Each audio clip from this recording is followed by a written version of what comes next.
Okay, I'm doing this currently sat on my bed, but I'm gonna go through a reading. I've read it all over. I like how it sounds. It's not fully memorized yet, but we're trying. Let's go.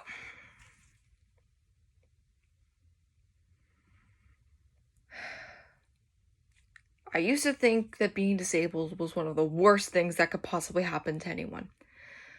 I would, through various times in my life, come home screaming and asking, why did this have to happen to me? The constant, uncontrollable reminder that there would always be something different about you. And no matter how hard you tried, you couldn't make it go away. You couldn't be normal.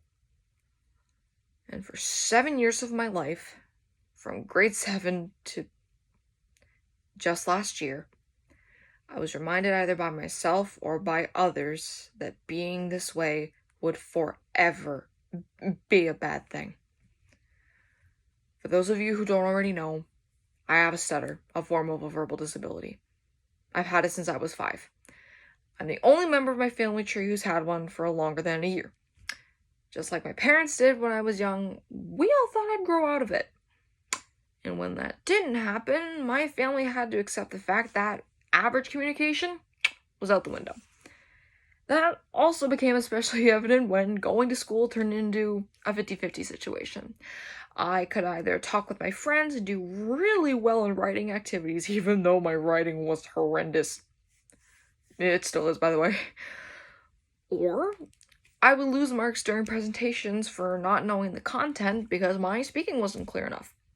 Or I wouldn't be able to write an essay instead of doing a presentation because, if I give an exception to one person, I have to give one to every nervous kid.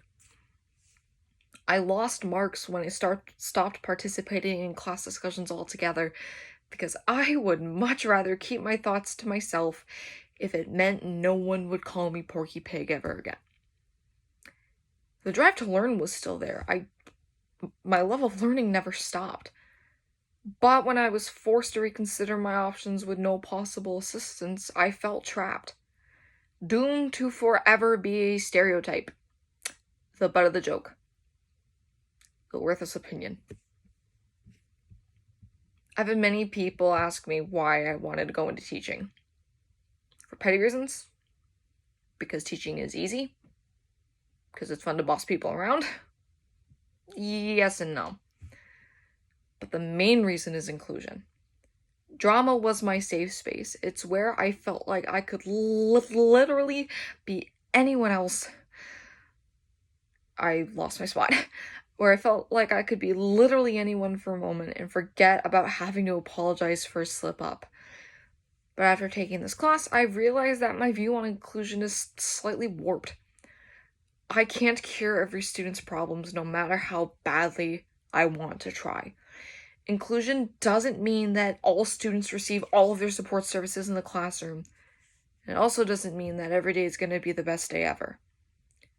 But it does mean that the journey toward inclusion can continue. And it also means that I can still want the best for all of my future students. I was told I would never be a good teacher because no one would understand me. While I may not know every struggle my future students experience, I want to try my hardest for everyone to know that their goals and opinions are more than enough.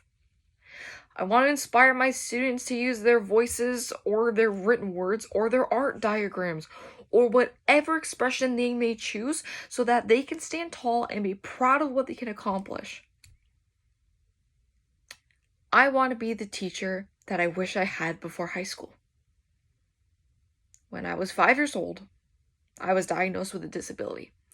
17 years later, I now understand that it's an exceptionality, something that is uniquely mine, and it makes me who I am.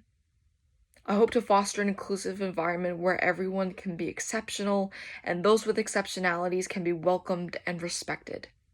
And to do that, we need to start having these conversations now. I've said my piece. Who's next?